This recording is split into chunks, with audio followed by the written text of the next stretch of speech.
This next induction is a single finger catalepsy induction.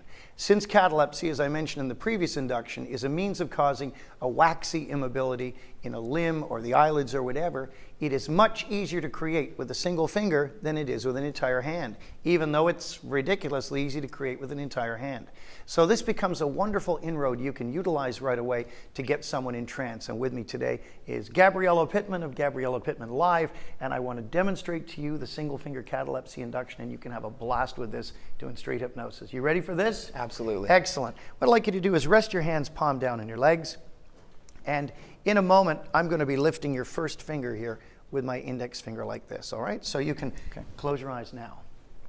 And I'm going to lift that finger with the pad of my finger against yours, and let me do all the lifting, and I want you to press my finger down really, really lightly. No lighter than that.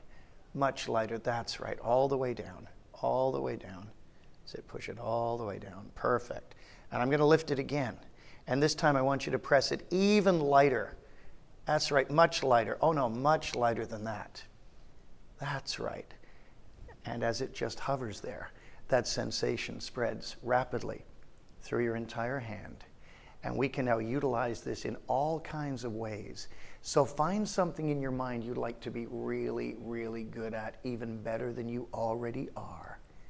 And when you find that, you can let your fingers sink down and touch your leg and go even deeper. Your brain is doing an internal search extremely rapidly now.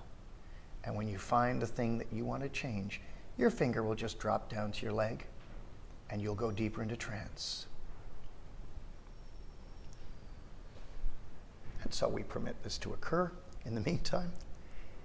And he's doing a search rapidly. 30 things a second, I think, is the rate. And when you find it, I mean really find it, there we are. Your finger will just float down gently, touch your leg. That's right, all the way. And go deeper as you do. Now the sinking speed of the finger is concomitant with going deeper into trance.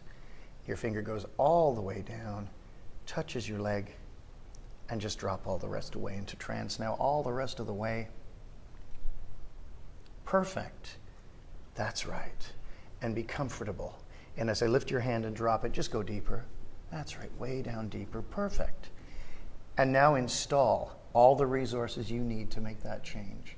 Tune up the resources you require to cause it to happen, to make it happen at an unconscious level, below the level of resistance and strain, and feel wonderful about making change and keeping the change.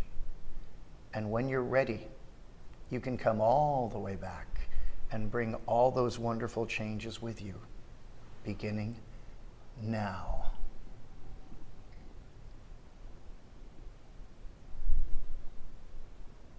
So we calibrate the external shifts, and we see postural reorientation, which means he's coming back to the surface. Breathing change, reverse blink reflex, high, Hey. and the normal high to bring him back out. Now let's deconstruct this because it's a wonderfully useful induction. Basically, this is working through utilization and incorporation. Regardless of what he offers me, I will use it to cause a trance state. Here's what happens ideally. I pre-frame that I'm going to ask him to let me lift his finger, so he does. So you can keep your eyes open for this, but I would say, eyes closed now, and then I would lift his first finger with my first finger, quite a range, not enough that his knuckle cracks. So we lift his finger like this, and I say, press my finger down really, really lightly, which he does. And since his eyes are shut, he can't quite see what I'm doing or tell what I'm doing.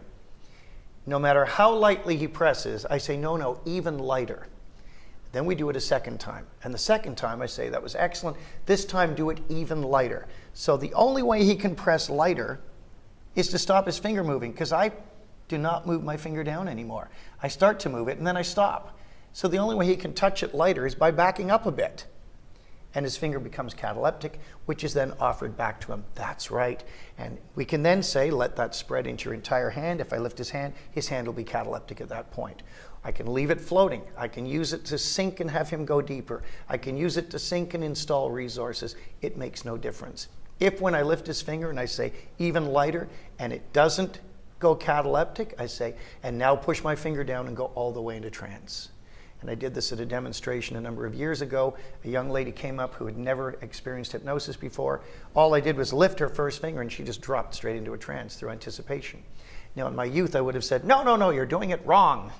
You're supposed to let your finger go rigid, but instead I said, that's right, offering back her behavior and utilize the trance state. Single finger catalepsy, remarkably easy to create, cascade it into catalepsy of a limb, use it to sync, take them deeper into trance, let your imagination be the guide. Once you have the floating finger, you can do almost anything with it.